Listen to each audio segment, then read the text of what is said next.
Welcome to Armchair Expert. I'm Dan Shepard. I'm joined by Monica Monsoon. Hi there. So this episode was supposed to come out on Monday. Yes, it was. We kicked it down the road a little bit. We did.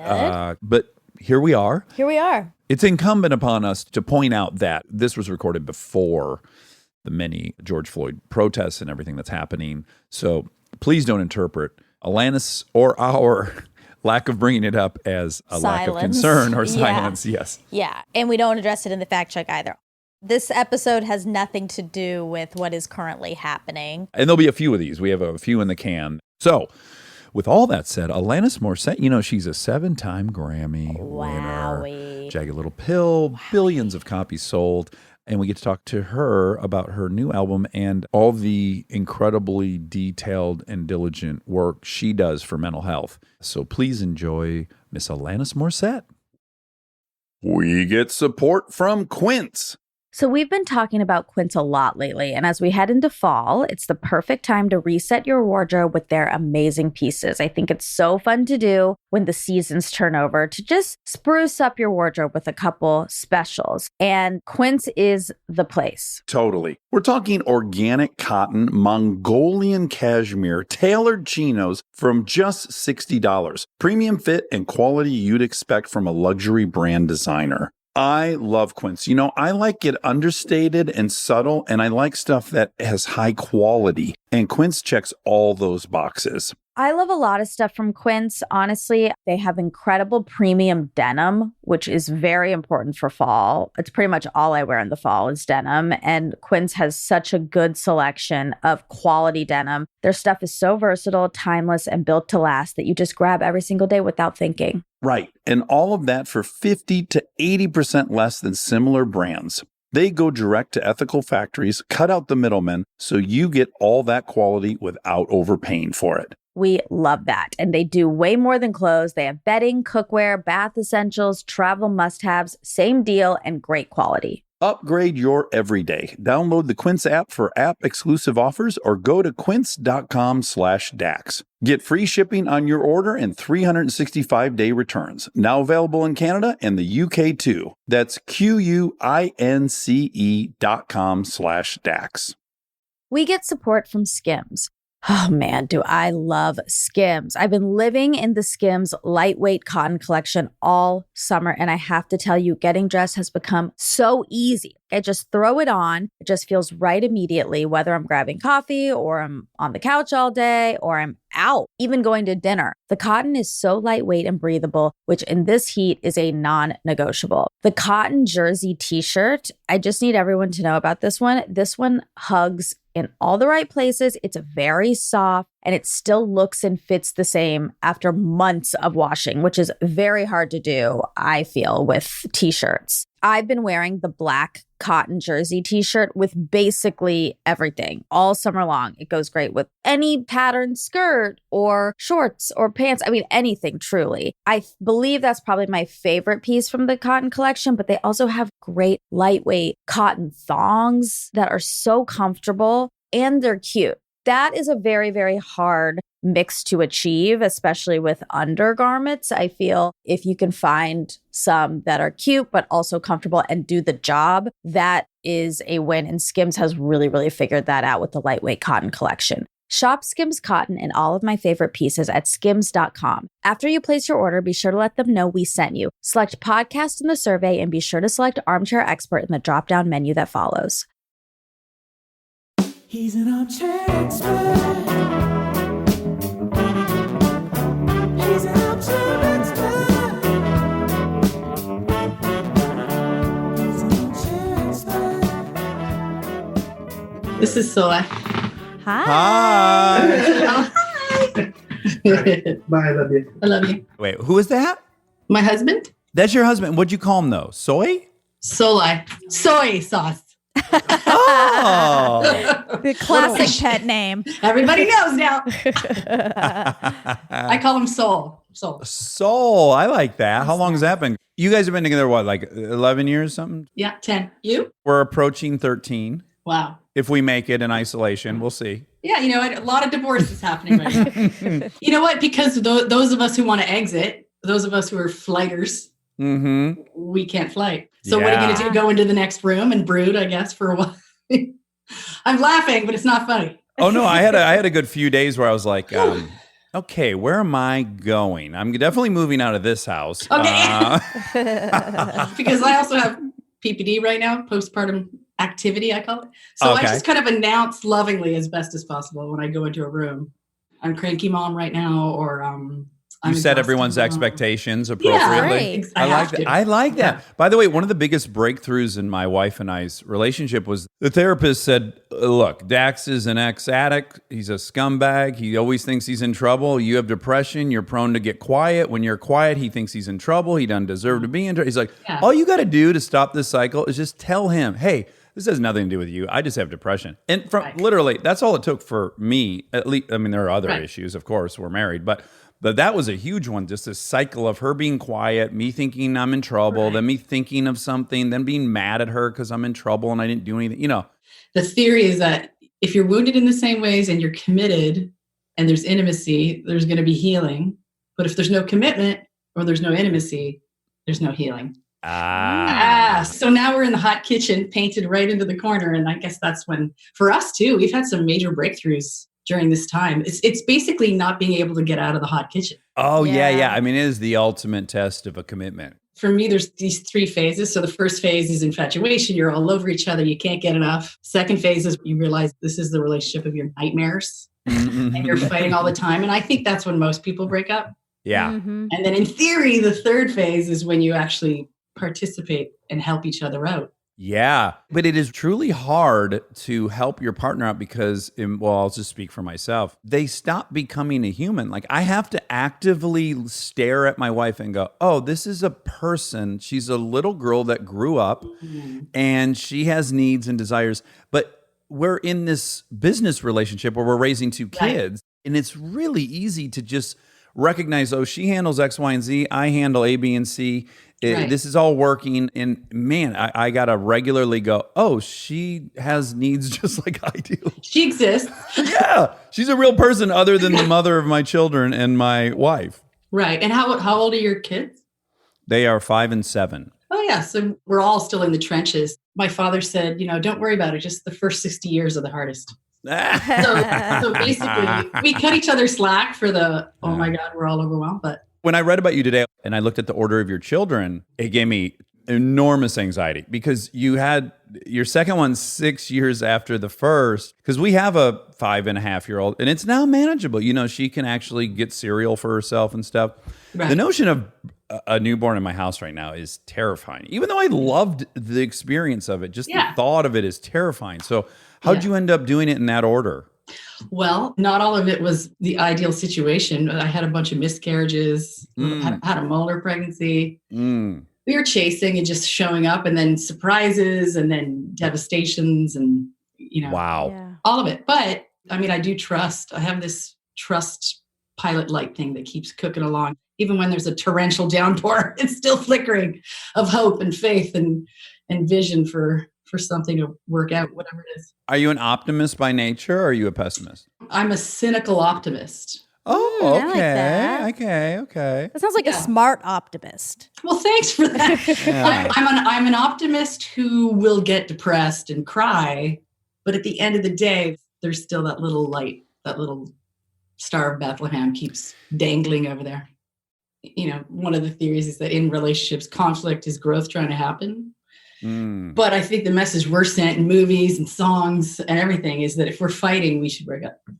Yeah. Whereas I got dumped so many times because we'd start to fight and I would be thinking, this is it. We're getting in. Oh, we're growing. And they would just be like, yeah, I liked it when I was just happy with you. Yeah. Like, Yeah, your loud chewing was cute. And now all of a sudden I see it for what it now- is. Very loud chewing. getting on my nerves. Well, Harville Hendrix and Helen LaKelly Hunt, who created the whole Imago model, they say that most couples don't really get into feeling really, really safe if there's some level of trauma. And let's be honest, there's a level of trauma in 98%. Who are these 2% of people that were not traumatized, by the way? I want to talk about. Yeah. But yeah, they're saying that it takes up to, on average, 7 to 8 years before couples start to really kind of get into the good stuff, so to speak. Wow. We had Nadine Burke Harris on, who's the California Surgeon General, and we were talking about childhood trauma. It's out of 10, right? And I think I was a 7, as I recall. And like all of my friends from home, I'm like, listen to this episode we did. I want your number. I didn't cohort with anyone under 7. Like we all found each other, you know? Yeah, well, we're like magnets, I think, where we are intellectually, where we are sometimes emotionally, and where we are with our level or degree of trauma or woundedness is like a magnet. Yeah, really close friend of mine's getting sober, and we've been kind of doing this stuff together, and we started to talk about friendships and stuff. And this hadn't occurred to me until just talking to him about this, but this is a clue. Like, I would have defined one of the most important characteristics of friendship to be loyalty.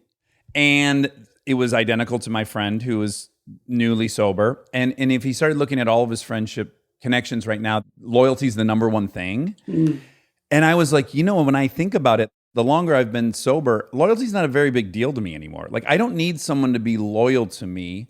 And I think it's very related to, at the time, I felt like such a piece of shit and my secrets were so dark that I needed to know you'd be there despite what a scumbag I am. And now that I'm not really that big of a scumbag, like, I'd rather have someone who's funny than loyal. I'd rather have someone who's generous than loyal. Is that true, though? Yes, I think it's diminished because people hang out with people that they don't like anything about them other than that they're very loyal.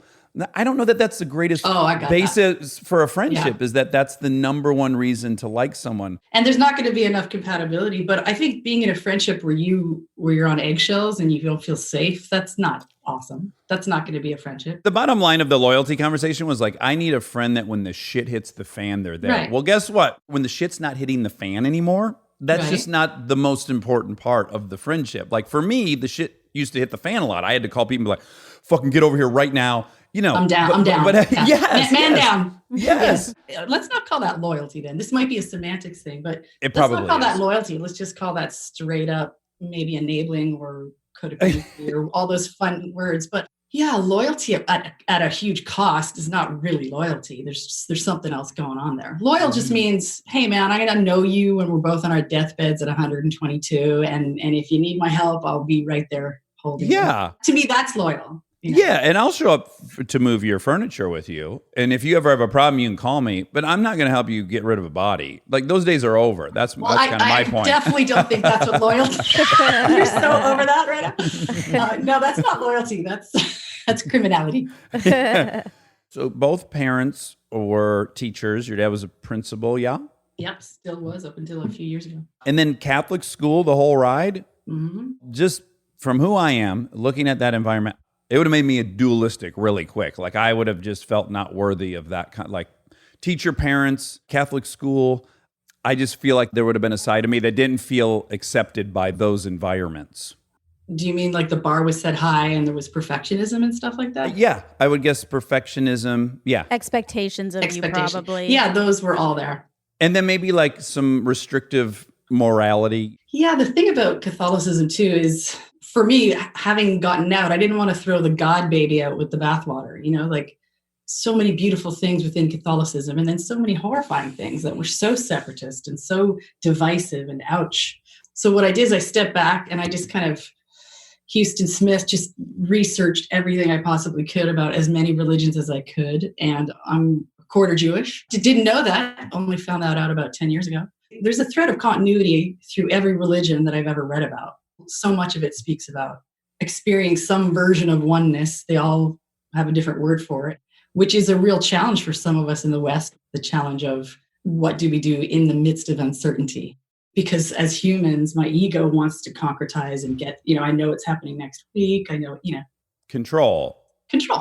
I've been in recovery for various whack-a-mole things for years too. And it's just like we want to afford ourselves some relief or some out-breath, and so much of what we're chasing in all these addictions is some sense of relief. I've been really happy about this trend lately, being a lot more merciful with addictions and basically seeing how much we're just reaching out for some out-breath. Now, when I think of a high school principal, of course, I go to my high school principal and the other principals I was aware of in my district. And to me, it seems like it's such a crazy dynamic that when you're the principal or a superintendent, there has to be this pressure that your children are the example that you're trying to set in the school. Yes. Unless you're some crazy evolved person, I don't know how that wouldn't be in the mix. Well, we all have our survival strategies too. And the one that gets the most kind of overt acting out attention is the rebellion or the scapegoat or the fuck you. But for me, because I love education, so thankfully I was getting straight A's in school. Okay. But one of the survival strategies for so many of us is also to just try to be the best kid and get really depressed about the B-. And, so I actually have a really soft spot for those who people say, oh, you never have to worry about her or him. They're fine. They're so responsible. Those are the ones that I'm like, oh God, they're going to blow. Because if you think of it in terms of energy, the ones who are maybe more rebellious and act out, they're moving the energy. They're processing it in some way, I guess. Yes, somehow getting out of their body. But the ones who are kind of keeping everything bound and imploding. I was an imploder for so long, so people would be like, wow, your songs are so intense and they're fire and they're angry. And then we meet you, you're kind of a people pleaser. And you're, and I would just be like, well, yeah, the thing about writing for me is that I can go to a studio, write everything I want, no censorship, put it out. And it was almost like a circuitous route to get the energy moving. But over a period of years found that it was very cathartic to write and perform, but it wasn't healing. Because I would sing the same songs over and over about specific people, and had those people walked into the room, I still would have freaked out. So I've come to learn that I actually have to speak to human beings, and I can't run away and just write about it or take a photo about it and call it a day. Yeah. Well, funny enough, we were interviewing Ed Helms. He's very he's a Southern boy, and he dresses nice for an interview. Yet the instrument he plays is a banjo, which by his own admission is like the most obnoxious instrument you can play in a circle of, and then his characters are obnoxious. And it's like, isn't it interesting how in the way that how it gets out, like Steve Martin, like that instrument too is a rebellious instrument. Yes. It's almost like an obtuse, it's a fuck you instrument. And it doesn't even have the same, the strings aren't done in the way that all the other stringed instruments are. It's a fuck you instrument in a genre that's a fuck you genre in a beautiful way. Yeah, and the bluegrass, the ultimate fuck you in the middle of a fuck you. The winner of female vocalist in the fuck you genre of music goes to. Oh my God. Do you and your twin have similar personalities, or were you guys like opposite sides of a coin? Depends. In some ways, we'll finish each other's sentences. We used to go camping a lot, and we were on this island camping with a bunch of our friends one night, sitting around the fire, and he was saying things to me, and I responded, and I said, yeah, absolutely, I agree. And they all turned to me and they said, agree with what? Because no one had been speaking, but my brother and I had just been like, chatting. Yeah. So yes, we have that. And then we're also really different. I mean, we're fraternal, so two different eggs. Sure. Which is, still twins because you're in the womb together, but. You've certainly been asked if your brother's your identical twin, right? Over the years? Oh yeah. And I'm like, well, so that would require an anatomy a little different. So milk, lemonade around the corner. So anyways. I was going to say. But, as a kid, you started really quickly pursuing this, or what I would say a very, very young age, right? You start playing piano at 6, and then before long, you're recording your first album at 13? Yeah, I was 10, actually. I wrote a song and sent it to a family friend, and he was such a sweetie. He passed away, unfortunately, but he heard the song and he recorded it at his farm. And then when I went to visit, he surprised me by saying, hey, here's your track. Oh my God. And of course my brothers, as they're wont to do, told me many, many, many times that I couldn't sing to save my life. So I said, well, who's going to sing it? I'll write it, but who's going to sing it? And he said, come on. Yeah. You have a pretty voice. That's when I wrote it. And back in the day when I was young, they wouldn't sign young people. Now they'll sign you if you're an embryo. Sure. Back then they wouldn't. So I started a record company with my friend, and I put a record out when I was 11.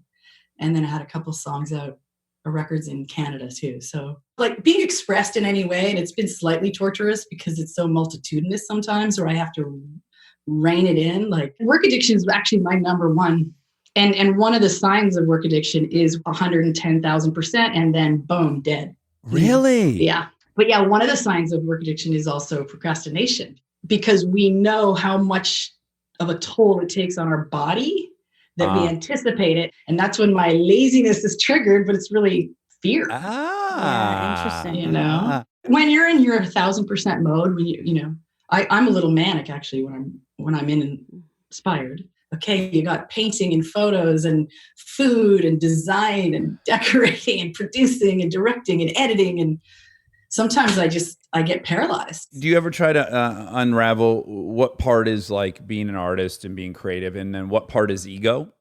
Yeah, I mean, ego gets me to show up. Ego made it so I put lip balm on. But also, you know, it's really helped me because it's been confusing to, you know, concretize and control it all. But I love the multiple intelligence theory. So Howard Gardner, I begged him to do my podcast a few years ago, and he said no. And I continued to beg. I said, please, our generation needs you.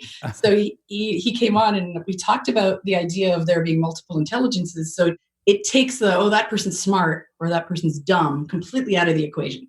Okay. I mean, it's physical intelligence, musical intelligence, math, logic intelligence, naturalist intelligence is another one, gardening. I like that. Spatial intelligence. So, you know, if someone's really great at parkour, but maybe they're challenged with spelling or grammar and linguistic intelligence, you can no longer say, oh, that person's really smart. For me, in our family, we have to qualify it now. So if someone says, wow, that person's a genius, I'll go, a genius how? Right. And Howard, bless him, I was audacious enough to say, can I add some? He said, yeah. And you know what I loved adding is the comedic intelligence, because I really think that is a muscle and a talent that I think you can cultivate it, but it's either in your bones or it's not.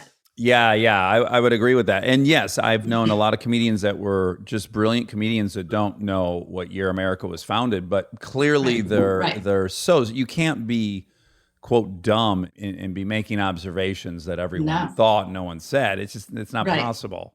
Just came up because we were watching The Last Dance, the Michael Jordan documentary, the Bulls documentary. Dennis Rodman was talking about rebounding and how he can see like where the ball hits someone's hand and how and I was like, brilliant. Oh my God, that is a genius. That's spatial intelligence. Yes. And physical intelligence. And probably, and then there's the emotional intelligence.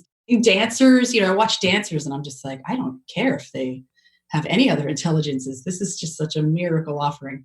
Yeah. It's a bummer that so few of them can be monetized. Truthfully, like if you have a kid and you're worried about them supporting themselves and you're like, this kid's a physical genius. I don't know what he's going to do with it. But well, I mean, first of all, they can all be monetized. Yeah. Spoken like a true stage mom. We can monetize it. There's all kinds of different gifts that we have. And I love that it's, the potential for this is that there's no such thing as a smart or a stupid person. Yeah. Now, at the age of 13 and when you were pursuing this, if you had to assign percentages, like what percentage do you think was intrinsically motivated and what was extrinsically motivated in your pursuit of music? I definitely had major invisibility issues. But the irony for me was that I had that ham thing, but then I also had the don't look at me. Uh-huh. So they were always fighting. But in terms of, was it ego or was it just like destined? It says existential imperative for me to feel expressed. When I'm not expressed in any way, I feel super depressed. But then, of course, my ego had been sold the same bill of goods, I think, that the whole planet is around fame, is that the second you're famous, you're going to be loved. And yeah. Well, most importantly, you're going to look in the mirror and love who you see. Yes. If they do, then I will. Yeah. But the subtle piece here, because there's this whole autonomous movement where people say, you got to love yourself first, or you got to do your individual work. And yes and no. One can't actually see. There's so many blind spots that I have that unless I'm interacting and it's brought to light, there's no way for me to grow. And I think it's both. I think we have to rely on each other, have to rely on relationships. And if I'm only doing that, then I'm full-blown, codependent love addict. So the alone sort of autonomous inner work individually, I think, is equally important. Yeah, well, I think anytime you're talking about humans and you're offering a binary option, I think you're already dead. There's no way. Now, back to when you were young and performing, what percentage of it was just this intrinsic joy of making music, and how much of it was in search of validation and praise? Maybe it's a silly question. Maybe it doesn't matter. I think it's a really great question. The word praise got me because it was more the kind of an attachment thing. Fame is interesting because it basically says any attachment you have. In attachment, what do we get? We get skin on skin. We have eyes looking at us. We have people contacting us. We have attunement to need immediately. So I feel like fame is like, here, have all your attachment needs met. But then, as we all know, once you get in, it just exacerbates what's there already. So if I'm scared of something, it's just going to explode into terror. So I'm not answering your question, though. Probably 50. I don't even know. Yeah. That's why I say to put a number on it was probably a bad question. But both were happening. And you know when that kind of came to a grinding halt was after Jagged Little Pill for the tour we did for that. I came home and I remember thinking, whoa, this is not what I anticipated. So much beauty, of course, but also a lot of suffering and disillusionment was going on. So then I thought, now why do I keep going? Yeah. I remember I was dating someone who was with me backstage after I got off stage. There were, a large amount of people in the audience. My ego wants to say there were 45,000 people, but,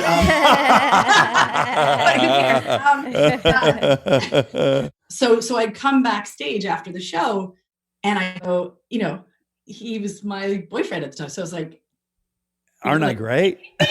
You got it. And he got so upset. He said, you just had 45,000 people screaming your name, so excited. And yet you come back here and you need more feedback from me. And I was like, oh, you don't understand. Like, I love everyone in the audience, but I don't know them. I'm not intimate. You're the one whose opinion matters to me. Can I go a step further too? Yeah, please. Because we just really unpacked this at length. We did a live show in Detroit where I'm from, and all these people that I knew from childhood came. And I told Monica it was the only show that was like almost impossible for me to do because I was like, oh, no, I've adopted this kind of persona. Like I have a professional exterior that these people are going to see through. Like I can buy into it myself in Minnesota when we go there because there's no one there that knows that I'm not that person. And then Monica goes, oh yeah, I guess I would be freaked out to go to Georgia and do a live show because it's because they're onto you. Is that what you mean? Yeah. So to your story, those people that just saw you on stage, they saw the version of you that you've created. And then the guy backstage is hopefully the person who knows the real you. And that's what you want to be validated for is the kid inside of you, right? Not the professional on stage. Or how about both? I mean, for me, it's just the language of real or false presentational part. I just think these are all parts. So I agree. I didn't see the difference between Minnesota and Detroit show for you. But the truth is you're showing, and I would say generously, as artists, we're showing parts of ourselves. And sometimes we're showing 3 parts, and sometimes we're showing 150 parts. It's just, in terms of being in the audience, part of the social activism, I think that anyone in the public eye just lands into without even knowing, certainly I wasn't warned, is that you're this screen upon which people just project their stuff onto, right? So I remind you of your ex-girlfriends, okay? Or, I remind you of a mom that abandoned you, or, you don't like female bosses. Okay, I got that. I mean, some of it, I'm not saying, and not all of it's projection, obviously, But therein lies the beauty of choosing what you're going to put out because you get to kind of pick what you're going to relate to or what's the thing people are going to identify with. So the people that are attracted to your music, you kind of get to pick, I guess, which is the really neat thing about it. Who you're going to attract, you kind of in some level, you're building a community, and the thing that attracts that community to you is ultimately in your hands. I think you're giving me a little too much credit because I'm just like, I don't have any fucking idea who's listening to me until I step out. And then but I do think that resonance is real. So, I look out in the audience sometimes and I'm just like, wow, there's a room full of very sensitive, very thoughtful, and I'm just like, okay, so I'm speaking their language, but have you been able to do that? I haven't been able to go, I'm going to write a record for these people. I always just think I have people ask me, what's this new record about? I never know until it's finished. And then I know. About a year or two after any record comes out, I'll get a glimpse of objectivity on it. No, you're right. It's not calculated, but you do become aware of it. So for us, we take questions at the end and we start realizing this pattern that most of the people asking questions are kind of admitting to something that's hugely vulnerable and that someone wouldn't normally admit out loud. And then we go, oh, goddamn, that's awesome. That's the thing they like. Like, because they're letting us know, like, oh, yeah, man, I'm fucked up and flawed too. And I'm like, boy, I'm so grateful that that's the thing that brought us all together. But you're right. I didn't set out to do that. but I'm aware of it. Yeah, Can I ask you a couple of really fun, like cheap of questions? course. I live for those. What on earth was it like opening for Vanilla Ice? I'm like dying to know what it was like to be on that tour. Because I think I really like him. I've never met him, but. I never met him either. You didn't? No. Oh. I was instructed to not look at anybody. Oh, wow. Okay. So, as a Canadian, I said, okay, no problem. I won't. The true answer is it was so fun. I mean, I was 15 or 16 and a huge audience, a bigger audience than I'd ever played for. It was just a high. I was completely out of my mind, just performing on stage, a lot of dancing, a lot of moving, sweating, huge grin, but I did not meet him. And I was instructed that if I saw anyone to just not look. And by the way, everyone, people say, oh, that's so horrifying. No, it's not. If you're the kind of person who gets stared at all day long, and that was one of my personal experiences too, where as a young Canadian, I'm such a people watcher. Like if I could sit on a bench and just watch people all day, that would be the most fun thing in the world. So all of a sudden I was sitting on these very same benches and all the eyeballs, I became the watched. Yeah. And I was like, wait a minute, I didn't agree with this. Yeah. So I got used to it. I mean, I'm so Canadian. So when moving to America, I learned a lot of qualities that are maybe sort of typically American that I needed to cultivate in order to be able to survive being watched that much. There's a confidence and a extroversion that I hadn't been exposed to as much in Canada. We interviewed Keith Morrison, my favorite Dateline, and he just, every fourth sentence was, it just seems so self-indulgent to talk about myself. And I'm like, I know, but you're in the interviews and we want to talk about you, but yeah. But that's the thing, culturally, I mean, we're taught it's almost like anti-narcissism. Like we're taught to have low levels of narcissism. You need some level of healthy narcissism to pick a t-shirt, Right. You got to figure out how you're going to look in it. Yeah. Like how can I put a record out without some healthy level of narcissism? But I did notice when I moved to Los Angeles, the first 6 months of my having been there, I didn't speak because in Canada, how I did it was it's all dialogical. So I'm not going to speak to something unless you're curious about it. That was what I was unconsciously taught. So when I moved to LA, I'm sitting at all these dinners and all I did was listen for 6 months. And then I thought, if I'm going to open my mouth over my lifetime, and I love moving to America, I said, I have to learn how to share when it's unsolicited. Sure. And that for a Canadian is almost an impossibility. Wow. If you weren't so kindly asking questions right now, that somehow I'd have to use that muscle of being able to just share and assume you want to know. In Canada, we assume you don't want to know unless you're asking. Yeah. Because the Canadian music, your first two albums were more pop, right? Yeah, they weren't autobiographical. And a lot of people I was working with during that time, I started to write certain songs or lyrics that didn't rhyme or were a little intense. And the feedback I got really quickly was, no. Let's go back to the dance person. Stay tuned for more Armchair Expert, if you dare. This episode is sponsored by BetterHelp.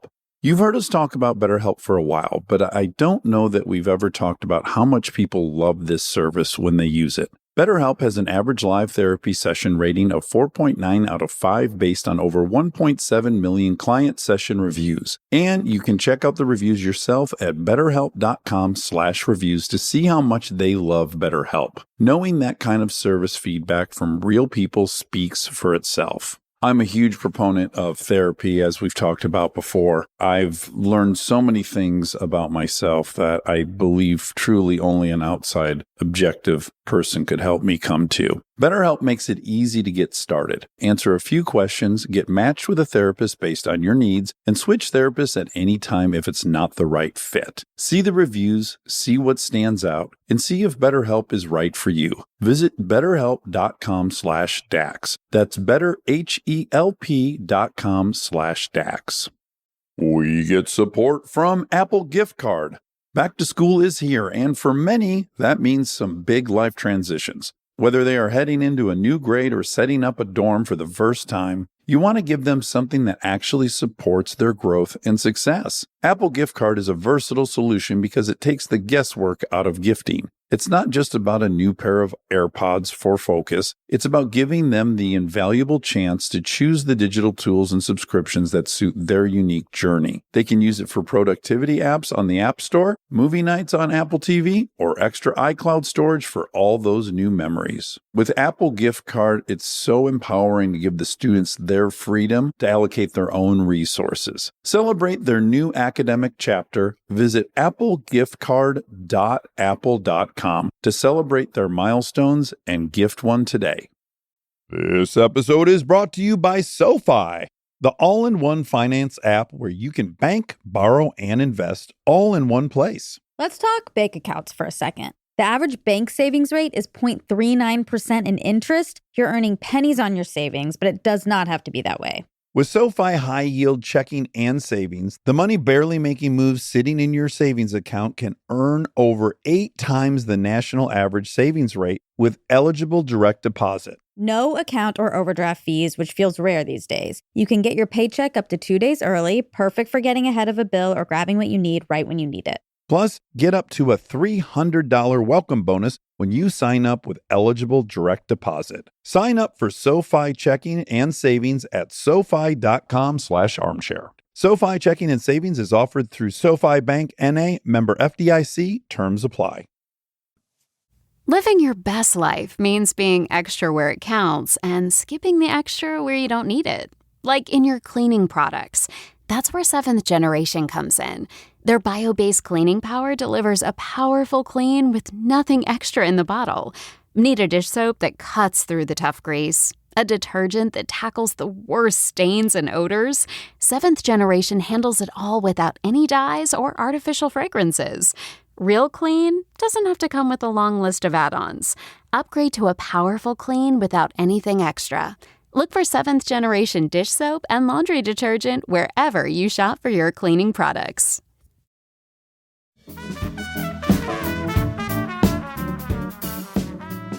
The other pattern with a lot of y'all singers is like some success and then like bonkers success. Like, I don't know, there seems to be a slightly different trajectory from a lot of the bands we all liked growing up, where it was a slow burn. And then I think a really easy pitfall of that is like imposter syndrome, right? If you go from like, oh yeah, my first 2 albums did this, and then all of a sudden I sell 33 million albums and I am nominated for Grammys and stuff, isn't there some fear of like, oh fuck, I got lucky and I'll be exposed and this is a mistake? Did you experience any of those feelings? Or were you like, no, I wrote this is my story, this makes total sense? I mean, I would hope it's the latter, but it seems like it's common for people to go like, this can't be happening. I couldn't possibly deserve this. So something stinks and it'll get exposed. Well, you're also implying, like, even just when you say it's deserve what? Like, I don't deserve the isolation. I don't deserve the adulation. I don't like, for me, there's so many elements to being in the public eye. Some of them are really fun. Like, wow, you just sent me a bunch of products for free. Yeah. You know?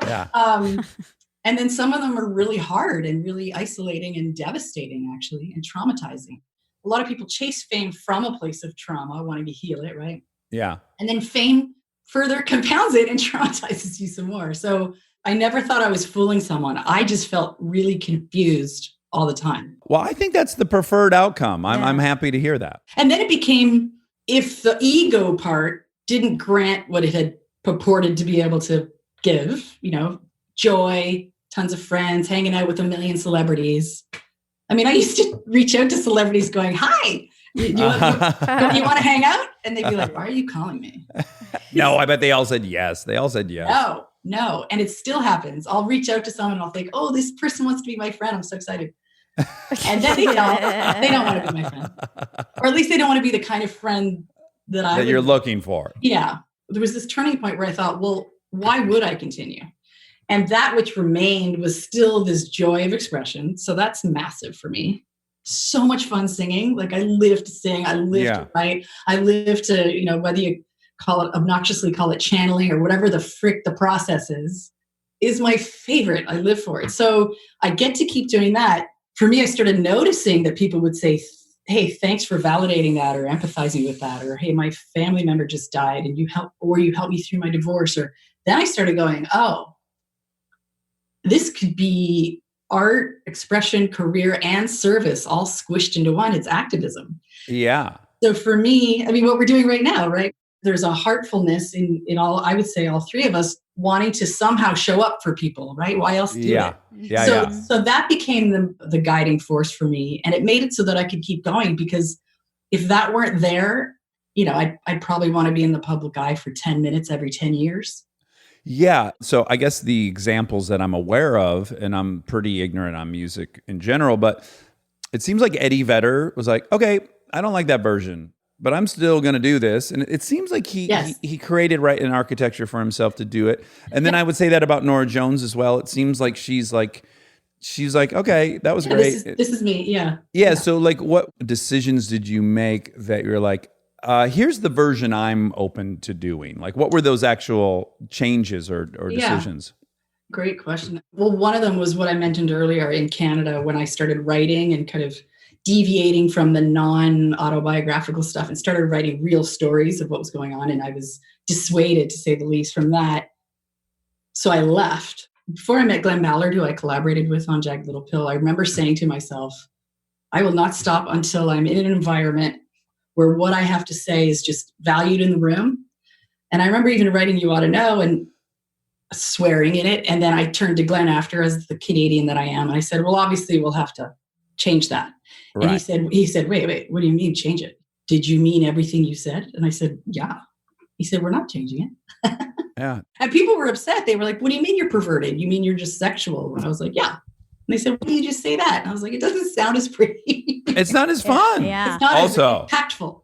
Yeah. Again, it goes back to the thing I was maybe hinting at, I assume you have, or maybe I'm just projecting, but I had this great duality as a kid, whereas my mom really believed in me, and thank God, she's the sole reason I've done anything in life.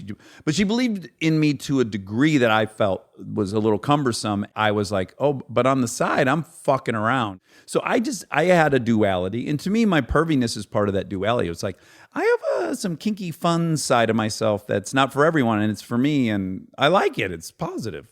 Once again, with the semantics, I mean, for me, perverted was just sort of directly implying having fun with it. Yeah. Not being scared. And the truth of the matter is, so many of us who talk a good game about how wild and crazy we are and how crazy our relationships are sexually, sometimes there's something going on there.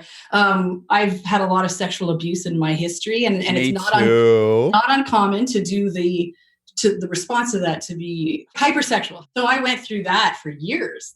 And then I think it's only in marriage, talking about the loyalty and the safety and the commitment and everything, where I've been given, without speaking out of school, where I've been given this amazing opportunity to really look, and then there were some years after particularly difficult breakups where I just took a whole full moratorium on all of it. And so some would say that I was sexually anorexic. Right. Just go between, and that's, there's the addict again.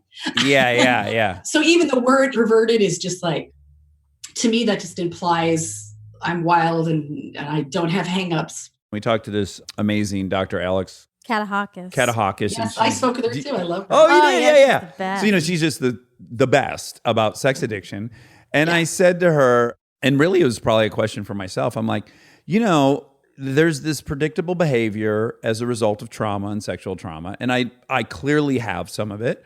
Yeah. I said, but it is what it is. And so I now enjoy it. And should I have to ignore the result of this sexual trauma if it gives me pleasure? And I use different examples. And she goes, no. If there's shame and secrecy, then it's bad. Right. And if there's not, it's not. She said there's a lot of people that have had really severe sexual trauma who desire recreating that. And that she talked about the dominatrix relationship, and that it's this wonderful way to live out the fantasy that is just re-injuring your trauma, but you have the control and all. And she just broke it all down. And I was like, oh yeah, that's awesome. That's what it is. Is it shame and is it secret or not? Right. And that's everything. I think that's really beautifully put. But someone shouldn't be told to not enjoy whatever it is they enjoy just because it's rooted in trauma. I think that's crazy too. Well, I think that's pretty sophisticated. If someone is able to go right back into the belly of the beast and have a similar interaction, I mean, whether it's sexuality, whether it's fame, whether it's working with men, there's so many things that can contribute to our traumas. So if we're willing to go back into the the dungeon or the belly of the beast and go in with a different consciousness and an awareness and an empowerment and maybe some boundaries in our back pocket. It could look outwardly like the exact same circumstance, but inside it's a whole different experience. Yeah. I thought that was such a clear way to evaluate your own behavior, you know? Yeah, and not make anything right or wrong except for those are the indicators. I think that's really beautiful. Yeah. How have you liked acting as compared to singing? I love it. But I haven't chased it. You know, I love it and it's an honor. I really love doing voiceover. Love the sweatpant experience of just becoming a whole other creature. And sometimes when I write songs for movies, in some ways, the narrative of the song becomes its own character, or I'll look at the actors and I'll choose one of them and I'll sing through what I imagine to be their perspective or their lens. Yeah. I mean, I guess because you did that at the exact same time you started singing virtually, right? Because you were on my favorite TV show. You can't do that on television. I was. So it's probably like, yeah, it's not like you decided, oh, now I'll act. You had already done that. But was it... But some of it was just super practical. To write a song required me and a pen. To create a TV show required 1,500 people. Yeah. So when I was just looking at where am I going to put my energy in my room at 11 years old, you know, and being in a TV show with pre-existing people already that were on the show for years, you know, being the newcomer is kind of fun, a little bit kind of exciting, but it's also really sad and hard. You know, it's kind of like when you travel a lot in the military or whatever, you're just going to all these new places and you're the new kid in school all the time. So for me, the earlier experiences of acting were tougher just because I was the new girl. Oh, yeah. I think about that all the time for our guest stars on the show I'm on. I'm like, oh, these people are walking into this group that's been spent the last 2 years together. And especially, you know, the part of me that's so cameo-ish, it's exactly that. I'm going to a new school. And sometimes those schools are fun and sometimes it's like, oh God. The audition process for actors is really vulnerable and I'm not telling you anything you don't know. Yeah. But I'm just like, this is too stressful for my body. I think that speaks actually to susceptibility of, you know, if someone's particularly sensitive temperamentally, if they're in an environment that is loving, they will actually bloom more so than someone who perhaps isn't as sensitive in that loving environment, if that makes sense. And equally, the opposite is true. If someone who's susceptible and vulnerable is in an environment that's abusive, they'll get more depressed and more suicidal and more so perhaps than the 80% of people who aren't as temperamentally sensitive. Yeah. I read that you have been very public about having different eating, I don't even know if this is the right words anymore. Eating disorder, do we still call it that? Yeah. Well, disordered thinking, mood disorders. Yeah. I would call it food stuff.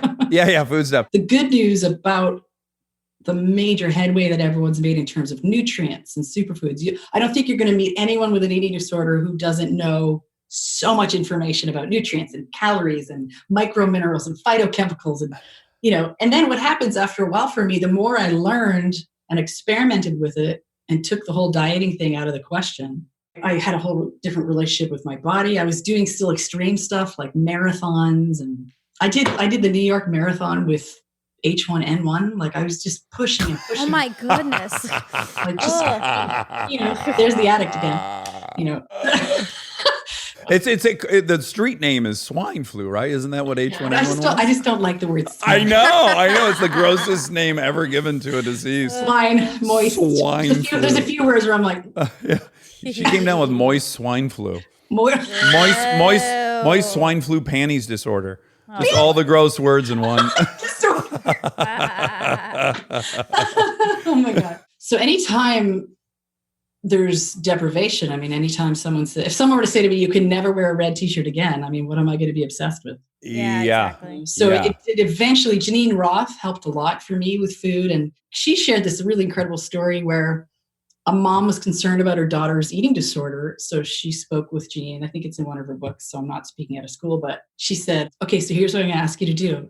What's your daughter's favorite food? And she said, M&Ms. So she said, I want you to fill a pillowcase full of M&Ms and just give it to her and tell her she can eat it anytime she wants. So the mom was scared to do this, but she did it because she trusted Janine. The daughter brought the bag to her locker, was with her all the time. She was eating it. First I think, couple weeks. I'm making some of this up. Sorry, Janine. Sure. But gained some weight. So the mom called Janine back and said, this isn't working. She's gaining weight. And Janine just said, stay the course. So then she kept eating it. And then as might be predictable, eventually she was just like, ugh, I can eat this anytime, day or night. And I got a whole freaking bag full, and my mom fills it up anytime it's empty. So there's this abundance mindset that created a little bit more freedom.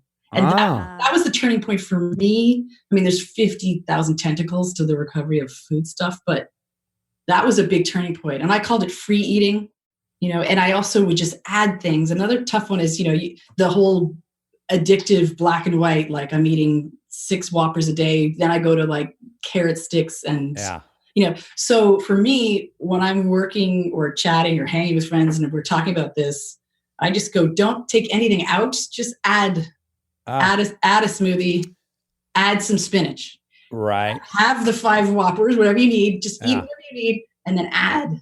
And emotionally too, like for me, because I was so overstimulated all the time, that's why I would eat so much food at midnight when it was quiet in the house. I would notice somatically I'd be eating and I'd be taking these deep breaths, and it was like, oh, that's why I wait till the kitchen was empty at 2 a.m. It was the first moment I could have to think, because a lot of times with certain temperaments, especially highly sensitive, I can be in the middle of thinking about 52 things. And if my husband or my friend says, hey, sweetie, do you want to eat dinner now? I'll be like, like someone may not know they're not interrupting anything because there's silence in the room, but there's so much going on in here that. Right. There's something interesting there because there's also, like, as you said, there's so many tentacles and there's so many, like, the first umbrella is we all kind of, it seems common knowledge now that it's always just a control thing.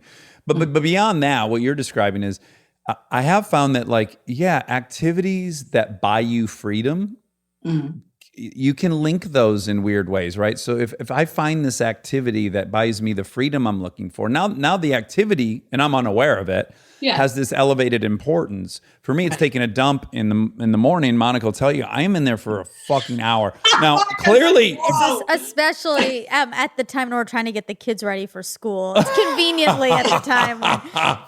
How dare you?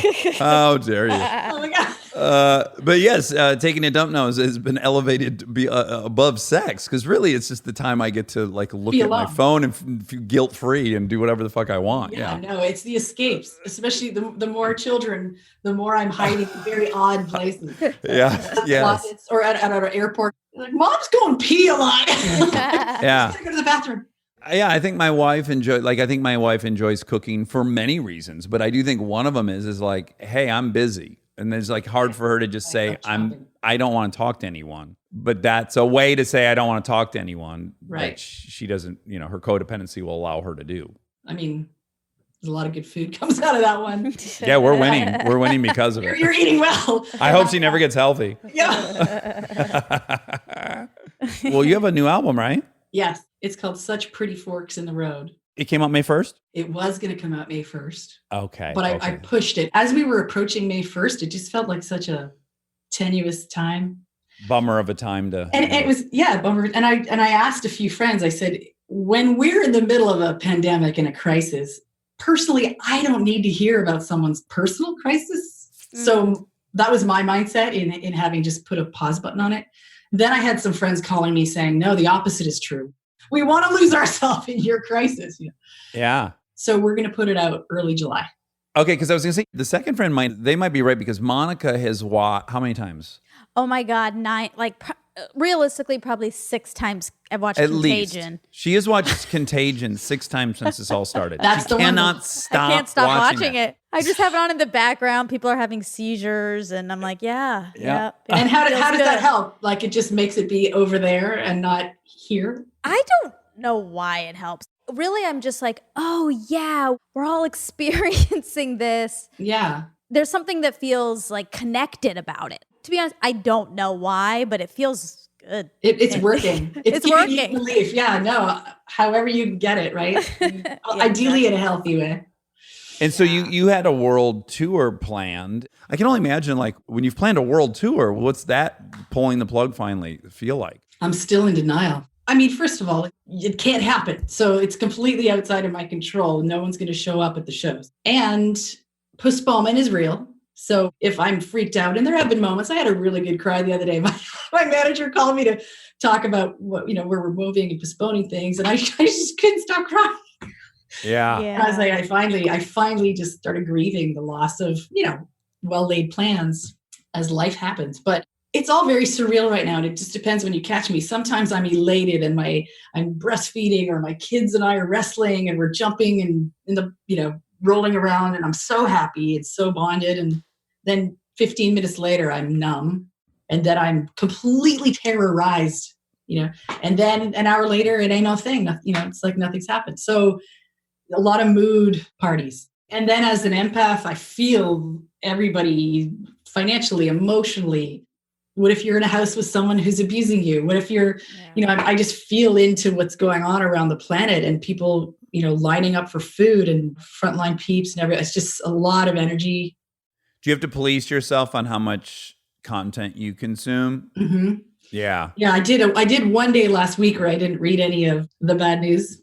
Yeah. And it made a difference. This is a never-ending conversation in my household, which is like, my wife's just like you. She's very empathic. She wants to know. And I'm always trying to go like, get the exact amount you need to mobilize whatever thing you need to mobilize. Yeah, nice. And then at that moment, then stop. Then if you think you need more motivation, but you seem to be doing everything someone in the public could do. Because she loves to be helpful, and she posts a lot of things that are helpful to people, and she does a tremendous amount of stuff. But I'm like, whatever that critical mass is, I'm only recommending just hit critical mass and then bail out. I love what you said about one part of you wishing it doesn't end, and I don't know, that could be because you're bonding with your family. Or I love being with my girls. It's the greatest, so part of me is also like, wow, there's a whole new potential value system that's going to open up here. Not only a huge paradigm shift. So it's what's most important to me. What are my priorities? How can I go back to some way of living that I used to do in this whole new context? I think it's pretty exciting in terms of self-definition and defining ourselves as a culture, what our values are, what we value, we care about, So that's beautiful. I feel badly for people's bodies. It's hard on the body to be in chronic cortisol. I mean, it's basically trauma if you're chronically. There's a beautiful new book said, I think it's called Anxiety is the Forgotten Stage of Grief, or pardon me for messing that title up, but this anxiety thing of this undercurrent that no matter what we're feeling, if we're feeling angry or if we're in denial or checked out or self-medicated, that there's this undercurrent of terror, so it's really hard on the body to keep that cortisol cooking. And they've done studies where when your cortisol is super jacked in the red for long enough, it actually collapses. So sometimes I've done stress tests to figure out like, how's this body doing? How's our longevity plan going? Yeah. And basically a lot of the results came back with my cortisol low. And I did some studying, and it basically is that your hormone levels collapse. They fatigue. Yes. Yeah. So I similarly had a really comprehensive blood test. And he goes, wow, I've never seen an adrenal gland production this low outside of a Navy SEAL. I took that as a huge compliment. I mean, you're so trauma resilient, dude. My ego gets proud about anything these days. It's that I'm still alive and that I have some resilience and that I'm still here. I can still laugh, Yeah. I was talking with Gabor Mate a few months ago, and it was on my podcast, and he said, do you ever think you'll not go to therapy? And I said, no, I think I'll go to therapy for the rest of my life. Like, I don't see an end. I don't see an end to this. And he really vehemently disagreed with me. Oh, really? He said, at some point, I think you're going to be good to go in his own way. But what about you? I've been saying it a lot lately where it's like, okay, I understand what happened. I understand the results of it. I'm approaching having processed all that stuff, and it's time for me to just write whatever fucking story I want to read about myself, Yeah, I do. And it's probably just my own ego worrying that people are just getting exhausted with my self-exploration and my endless interest in other people's stuff. Well, you don't forget resonance. Only people who live to go inside and have that degree of interiority are going to be listening because you're doing it. So don't worry about that. You can. Okay. You can keep going. Okay. I'll add, you can also have self-exploration without sharing it. Wait, why would you do that? Direct communication. That's a note for me and our friend Jess. I'm just saying, no, if the choice is don't self-explore because people are sick of it, or no, there's some in-between things in there. You can keep exploring. You're dead right, but I guess I more mean also, shouldn't I be bored of it by this point? Like, I have some voice in my head that's like, what television's for. That's what, even with our careers, it's almost like this forced self-absorption. And even the Canadian who was like, it's also self-indulgent. I'm like, yes, it is self-indulgent. And I get so sick of my own image, my own face. I get sick of the mirror. I noticed when we were at home, but I hadn't looked in a mirror in a long time, and I was like, that's liberating too. I don't want to tie to my name. Even people say my name sometimes, and I have PTSD. I'm just like, ugh. Yeah. I was saying to my wife, do you think if I started an island, like I bought an island and I started a colony and there were no mirrors or reflective surfaces allowed on the island, if it would attract people? And then we're like, well, island's problematic because you can see your reflection in the water. But anyways, I was just thinking like, what would it be to have no concept of what you look like at a certain point? I mean, it would probably take years, but I have to imagine there'd be something good on the other side of that. Oh, right? Yeah, that's my bliss. I mean, don't get me wrong. I love grooming. I live to groom, but I love not looking in a mirror. And there's certain hotel rooms on tour that are mirror centric. Like you can't turn without seeing your mug. It's like, I cover some of them up.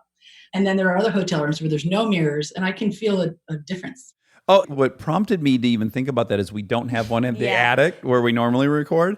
Yeah. And occasionally, like before guests get there, I want to glance and see if I have a booger hanging out or my hair's all fucked up. And I just can't. And then I stop thinking about it. I noticed with my kids, I put mirrors up all on the wall, and they do I did it as a kid too. Oh, yeah. Dancing and Oh, my kids will watch themselves cry, and I'm so embarrassed for me and them because I've done it. Like enjoying watching yourself cry. It's like, how narcissistic could you possibly be? Oh my God, I'm so sad. Look at me. And I'm like, oh my God. We're repugnant as a species. But also freaking precious. Louise Hay used to talk about the mirror work. Of all the inner work things, there's 80% of it, I'm like, yeah, I'm down for it. And 20% where I'm like, yeah, I'll do it, but I'll skip that exercise. She's always talking about doing mirror work. So mirror work is the thing that I'm playing with. It's so simple and so terrifying to just look in the eyeballs of this person who's been carrying you around this whole time. All those experiences, PTSD or joy or bliss or marriage and children. I mean, it's that body. This is the person that was in Spain. This is the person that was in pain. Yeah. Well, Alanis, it's so fun talking to you. Me too. Thank you both. July what? I don't know the exact date, but early July is what the APB came back. 3 songs already came out though. The Reasons I Drink was the first one. And then Smiling came out. Smiling is also in the Broadway musical. So it's kind of oh, that's cool. And then Diagnosis we just put out because that one it just felt apropos in some ways. So do you ever just get a concept of I want to do an album? Because I just will think I want to see a movie about blank, right? And then I'm off to the races thinking, I'm constantly I want to see a movie where that happens. Oh, wow. Do albums work that way ever for you or no? No. Okay. And so of all the ideas you have, do you get ideas all the time, 4 a.m, all the time, and then you execute 1% of them? Or how do you do it? Because I have so many freaking ideas every day that they're just like, and I'm writing them all down and which one do you pick? If there's any aspect of my identity I had pride in, it was that I was a writer. Nice. And almost 3 years ago, 2 and change, I quit writing for the first time in 20 some years. And I fucking love it. I don't have homework. I just felt like I lived with homework always. If we were on vacation, I had a draft due and I was trying to break a third act. And it was so consuming. And I didn't think it's something I could ever let go of my identity. But at any rate, I have no plan on executing any of them, but the gear's still very engaged of thinking of ideas. I don't then go, I need to execute this. Universal law of, if you don't have that homework feeling, I used to have that with my record. When I met my husband, he had this unfettered, clean, exciting relationship with writing songs. And he would just be like, hey, babe, I can't come over. I'm going to write another song. And I'm just like, wow, he loves it. Whereas I was encumbered by it, where I was like, oh God. And I remember after Jagged Little Pill, I went to Canada to work with someone to start writing the follow-up sophomore record. And so I said to him, dear friend, and I said, I don't want to write. I don't want to write another record. I don't want to do any of this. And he said, okay, let's go see a movie. And we went to see a movie. I don't remember which one it was, but when we got back, I wrote 2 songs. Yeah. Because I didn't have to. That homework feeling is so oppressive and not inspiring. Yeah. My trick is the foot massage parlor. Like when I couldn't crack something, I'd be like, just going to go get a foot massage. And invariably, like 40 minutes into a foot massage, I'm like, oh, I know what I want to do with that. That's awesome. Well, again, what a blast to talk to you. I really hope we do it again. Yeah. Thank you for having me. All right. Well, I wish you and your 4 family members well. And I hope Thanks. I hope it's the exact amount of time you want. Thank you. And the same to you, and say hi to everybody. And I love you guys, and Godspeed. And you're doing such really generous work with so many people. Thank you. Well, thank you. Thank you. Bye. Stay tuned for more Armchair Expert, if you dare. And now my favorite part of the show, the fact check with my soulmate, Monica Padman. In real life, you and I were just about to have a conversation, and then I thought, ooh, let's do it on the podcast air. instead, which was, we interviewed somebody that'll be coming up, and the person was objectively 3 times smarter than Monica and I. Combined. Yes. This gentleman had the most comprehensive knowledge of our history, He's economics. an economist by trade. He's further left than Monica and much more left than I am. Mm-hmm. And then we both had this moment, we were just discovering that we were both like, how could he be that smart and not be right? Yep. Yep. Right? Yep. Well, also because, especially for me, some of the things he was saying, like, ideally I want. Uh-huh. In specific, that came up that he was talking about is Scandinavia's middle way. It's a mix between capitalism and socialism. And they've been doing it for decades, and, they win every single happiest person alive. Yeah. We'll get into it much deeper on his fact check, which will come up soon. We both left with a little bit of like a hangover, right? Where we were kind of like, man, we need to think more about this.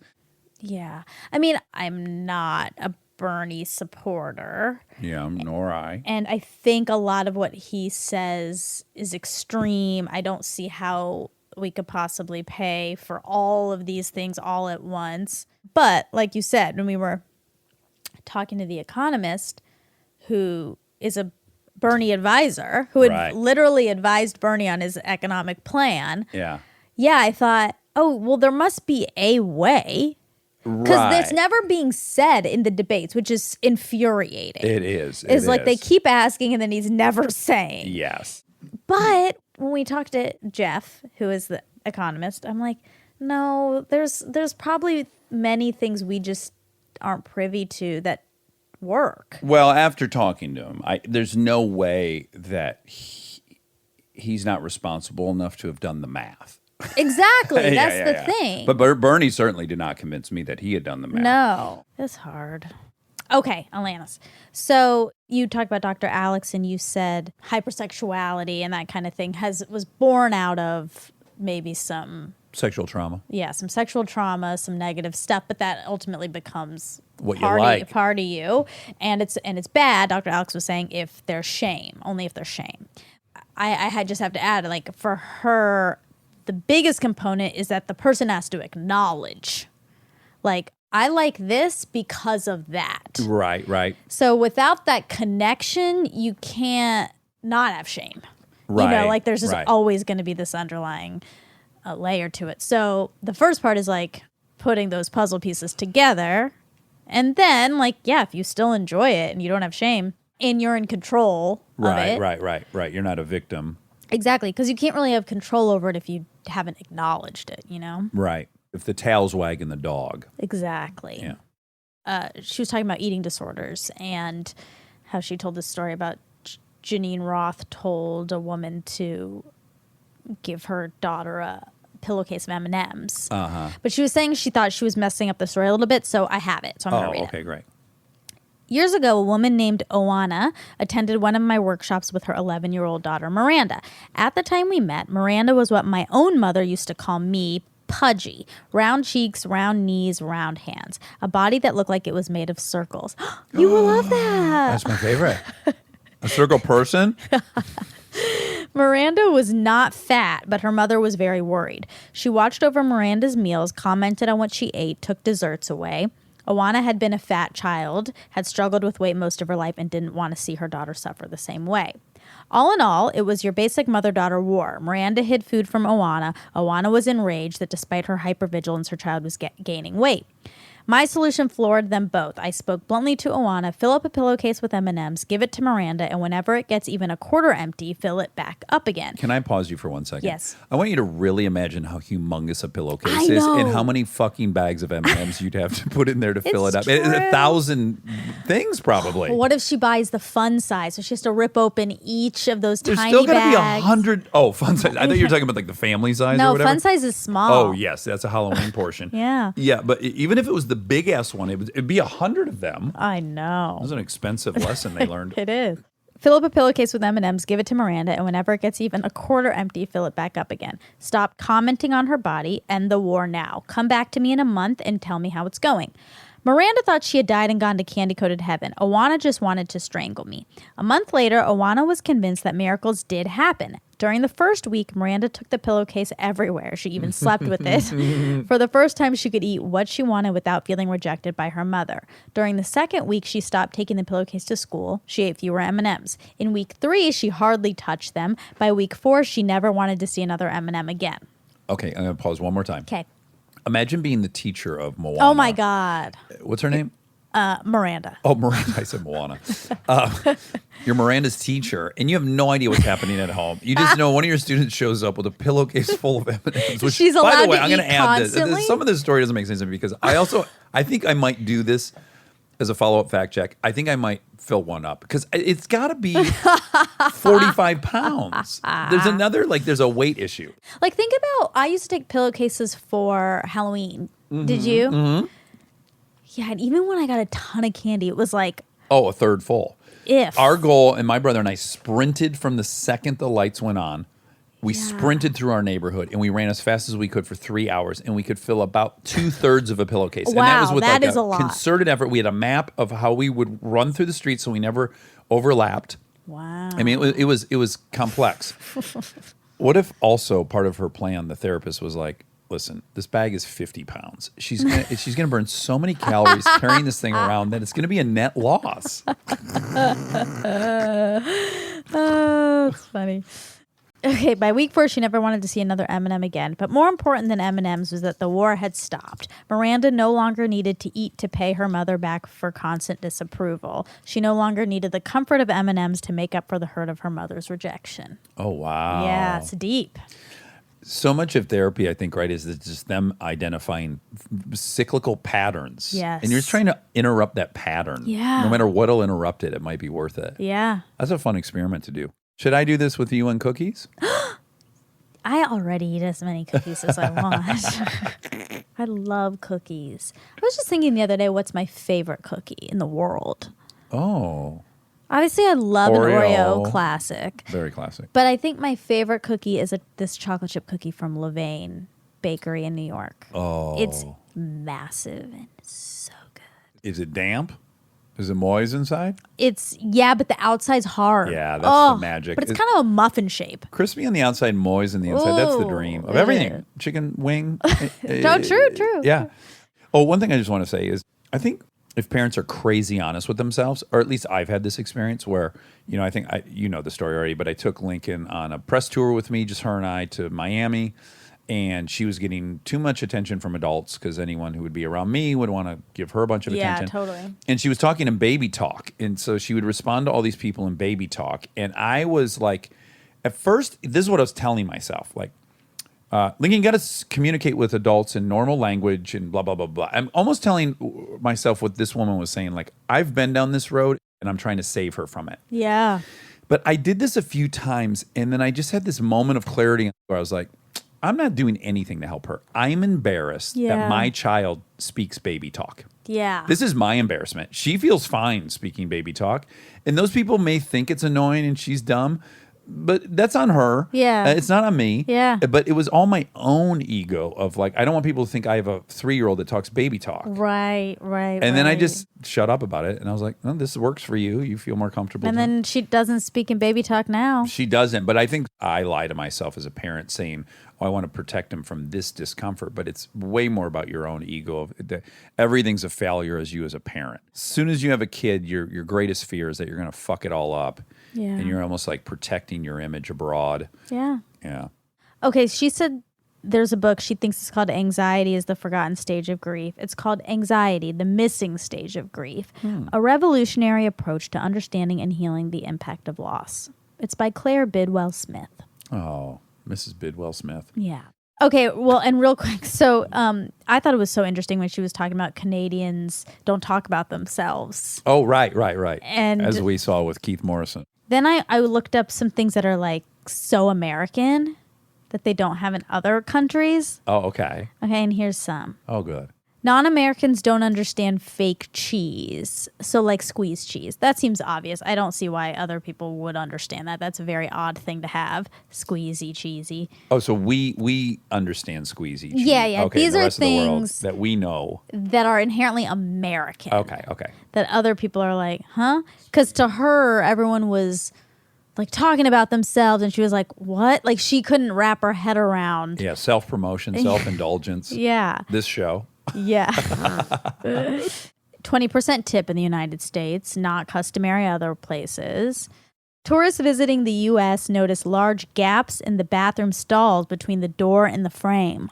That is true. Yeah. It's enormous. I Yeah. often put a piece of toilet paper, I hang it between that gap. You do? Yeah, if I'm going to masturbate in there. Oh, wow. Yeah. Okay. At a restaurant? Where- Have you ever? Masturbate at a restaurant? Yeah. I'm pretty sure from the ages, 12 to 35, I probably masturbated everywhere. Wow. Yeah. Even at a restaurant. My favorite was tracking Aaron Weekly's masturbation because he would be all over the city with it. Wow. There was this really janky restaurant, Caboodles, what a name, at the end of our industrial complex street where we worked in the car industry.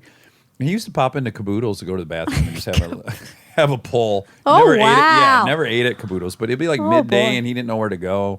And he just pop into Caboodles. And I was like, God bless Give you. it a jerk? Yeah. A Wow. little tug and carry on. Oh my goodness, true. Okay, yellow school buses aren't found outside the U.S. Oh, Yeah, this is interesting. that's a shocker. I didn't know that one. The U.S. is home to extremely long highways, the likes of which are not easily found elsewhere. 5 out of 10 of the world's 10 longest highways are located in the U.S. Okay, garbage disposals are common in the U.S., but not in other places. That sounds very American. Yeah. Just throw your trash in the sink. Yeah. Okay, grape-flavored Skittles can't be found everywhere. Oh, okay. In Europe, the purple Skittles are black currant flavored. Yuck. I think I like Black that. currant? No Yeah. thanks. That's pretty much it. That's it. What feelings were you having? I was like going back and forth on this. We're watching the Lance Armstrong documentary, which is phenomenal. Mm-hmm. And they're going through traditionally how the winning teams behave, like the different cultural characteristics. Yeah. And how like the Spanish are very humble. The Germans were this. The Italians, which was fun, is that they're very Rowdy. outrageous. And then they show the Americans, and we're just like, we're as belligerent as it gets, basically. Yeah. And I was like, oh, God, we're so belligerent. And I was like feeling kind of shame about that. But then I swang back and I was like, well, do you need that to invent the microprocessor? Do you need that to invent? So it's all interesting, isn't it? It's like there's upsides and downsides. There's a gross side of it all. Spray cheese probably is not our crowning achievement. But, I used to love it. it's interesting. Yeah. Everything's like got some Yeah, pros and cons. pros and cons. For sure. Yeah. What price do you put on innovation, I guess? Because that's But really other the... places have innovation. Yeah, but no one really compares pound for pound innovation with America. And part of it is our like individualist, right? Yeah. Everyone wants to be a superstar and a bazillionaire, and the drive to do it is so incredible. Yeah. Like even Jordan, if Jordan wasn't ever going to get any recognition for all that, Oh, Michael Jordan. I thought you meant Yeah. Jordan the country. I'm not sure what they do as far as celebrating their victories. But yeah, Michael Jordan, you wonder if he was going to get no recognition for all that insanely hard work and focus and like 20 hours a day dedicated to basketball. Without recognition, Would he does do he do it? Yeah, I don't know. If it was truly shared and like in some of the Asian countries that it's way more about the group. Knowing that on the other side of all that was going to be the mantle of greatest player of all time. Right. I think Yeah. that's when you don't want to go to the gym and your knees hurt and you don't want to play that fourth quarter. All those things, I think part of why he does it is that. It is so American, though. It's so true. Like, even on team sports, like, I was thinking, what is the most team? And then, like, synchronized swimming. So, you need to be identical. You can't be a standout You or can't you be a ruin it. standout. But they probably still point out people who are a little bit better than the other or, like, have been doing it for way longer. Like, Americans Yeah. do that. I kind of think, though, part of it's that Bloom empathy thing, though. It's like it's easier to identify with the notion of one person. But you think you could be Michael Jordan. Well, again, yeah. How many kids' fantasy was to be Michael Jordan versus Yeah. how many kids' fantasy was to be on the Bulls? That's Yeah. probably 1/1000th as many people were like, I'm going to play for the Bulls when I grow up. I want to be Michael Jordan. That's true. Well, that's all. All right. Thank All you. right. Thank you. Thank you for your due diligence. Always. Always.